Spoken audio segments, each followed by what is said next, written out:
حضور صلی اللہ علیہ وسلم نے نا فجر کی نماز پڑھائی، فجر کی، اور حضور فجر کی نماز پڑھا کے فرمانے لگے بھئی کسی بندے نے روزہ رکھا ہوا ہے آج؟ حضرت عمر کہتے ہیں رات کو میرا ارادہ تھا رکھوں، پر سویرے پھر میں نے گرا دیا، نہیں رکھا۔ حضور نے دوسری دفعہ پوچھا بھئی کسی نے روزہ رکھا ہے؟ تو حضرت صدیق کے اوپر نے ہاتھ کھڑا کیا، عرض کی یا رسول اللہ میں نے رکھا ہوا۔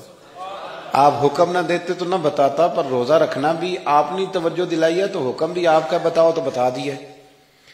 حضرت عمر کہتے ہیں حضور نے فجر کی نماز پڑھائی، فجر کی۔ دوسرا سوال پوچھا بھی کسی نے کسی بیمار کی تیمارداری کی ہے؟ تو حضرت عمر کہتے ہیں میں نے فٹافٹ عرض کی یا رسول اللہ ابھی تو نماز فجر پڑھی ہے، تو اب گھر جائیں گے تو تیمارداری کریں گے۔ تو حضور نے فرمایا عمر تو ذرا ٹھہر جانا، جلدی نہ کر، ٹھہر نہ ذرا، رک تو صحیح۔ تو حضرت عمر فاروق رضی اللہ تعالیٰ عنہ فرماتے ہیں میں چپ کر گیا، حضور نے فرمایا بتاؤ بھی کسی نے تیمارداری کی ہے؟ تو صدیق اکبر نے ہاتھ کھڑا کیا، عرض کی یا رسول اللہ عبد الرحمن بن عوف رضی اللہ تعالیٰ عنہ 2-3 دن سے نماز پڑھنے نہیں آ رہے تھے، رات میں نے پتہ کرایا تو پتہ چلا بیمار ہے، اور حضور مجھے یہ بھی پتہ ہے وہ میرا یار ہے، مجھے پتہ ہے رات کو جلدی سوتا ہے پر تہجد میں ضرور اٹھتا ہے، تو حضور میں بھی ذرا فجر کے وقت جلدی اٹھا ہوں تو فجر میں آنے سے پہلے عبد الرحمن ابن عوف کی تیمارداری کر کے آیا ہوں۔ حضرت عمر کہتے ہیں میں نہ ہلکا ہلکا ڈھیلا پڑ گیا۔ حضور نے تیسرا سوال پوچھا، فرمایا کسی نے کسی مسکین کو کھانا کھلایا ہے؟ کھانا کھلایا ہے کسی مسکین کو؟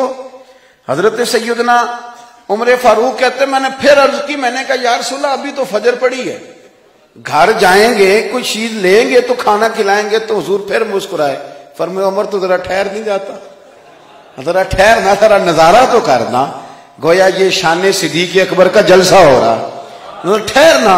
حضور نے پھر پوچھا بھی کسی نے کسی مسکین کو کھانا کھلایا ہے؟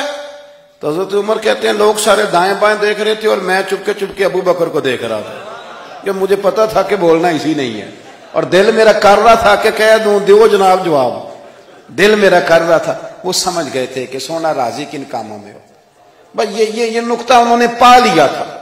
حضور نے فرمایا بتاؤ کسی مسکین کو روٹی کھلائی ہے؟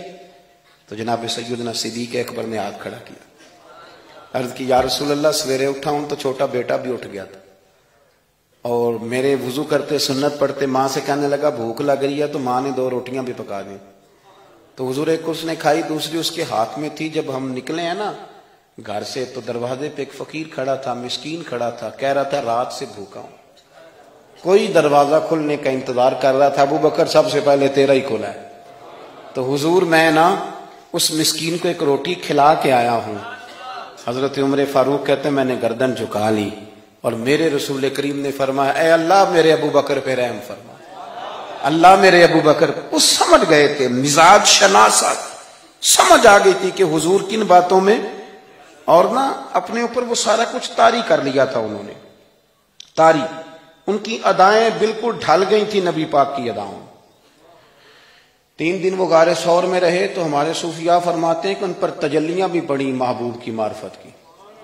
جب مدینے آئے نا نبی کریم کو لے کے، تو کچھ لوگوں نے حضور کی زیارت کی تھی، کچھ نے نہیں کی تھی، تو کچھ آتے تو نبی پاک کی دستبوسی کر کے بیٹھ جاتے، حضرت ابو بکر سے ہاتھ نہ ملاتے، اور کچھ صرف حضرت ابو بکر سے ہاتھ ملاتے اور حضور سے ہاتھ ہی نہ ملاتے۔ میری بات پہ توجہ ہے آپ حضرات کی؟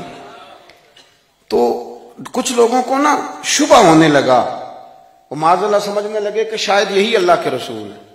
حضرت صدیق اکبر یہ کیوں شبہ ہوا؟ تو ہمارے محدثین فرماتے ہیں کہ ابو بکر صدیق بولتے بھی اس طرح تھے جو میرے نبی پاک کا طریقہ، بیٹھتے بھی اس طرح تھے جو رسول پاک کا طریقہ۔ کہتے ہیں انہوں نے امامہ باندھا ہوا تھا تو جو امامے کا پیچ حضور کا ڈھیلا رہ گیا تھا ان کا بھی ڈھیلا رہ گیا تھا، اس طرح اپنے آپ کو مزاج میں ڈھالا تھا، تو من شدی من تو شدم، میں اس طرح ڈھالا تھا مزاج میں، اس طرح کے کوئی فرق نہیں نظر آتا تھا۔ وہ کہتے ہیں جب حضرت ابو بکر صدیق نے دیکھا نا کہ لوگوں کو تو شک ہو رہا ہے، کوئی میرے ساتھ ہاتھ ملا کے بیٹھ جاتے، تو حضرت صدیق اکبر نے کہا کوئی ایسا کام کرنا چاہیے کہ پتہ چلے آقا کون ہے غلام کون ہے۔ اٹھے، کندھوں پہ چادر تھی، وہ اتار کے نا تو حضور پہ سایہ کر دیا، لوگوں کو پتہ چل گیا کہ سایہ کرنے والا کوئی غلام ہے، اور جس پر سایہ کیا جا رہا ہے وہ آقا ہے۔ کیا خوبصورت نقطہ لکھا ہے مفسرین نے شارحین فرماتے ہیں تھوڑی دیر کے لیے، تھوڑی دیر کے لیے، تھوڑی دیر کے لیے حضرت ابوبکر صدیق نے حضور کے سر انور پر اپنی چادر کا سایہ کیا تھا۔ اللہ کے رسول نے احسان کا بدلہ یہ دیا، نیکی کا بدلہ یہ دیا کہ قیامت تک ان کی قبر پر اپنے گنبد کا سایہ فرما دیا، قیامت تک گنبد کا سایہ کر دیا ان کے مزار پر انور۔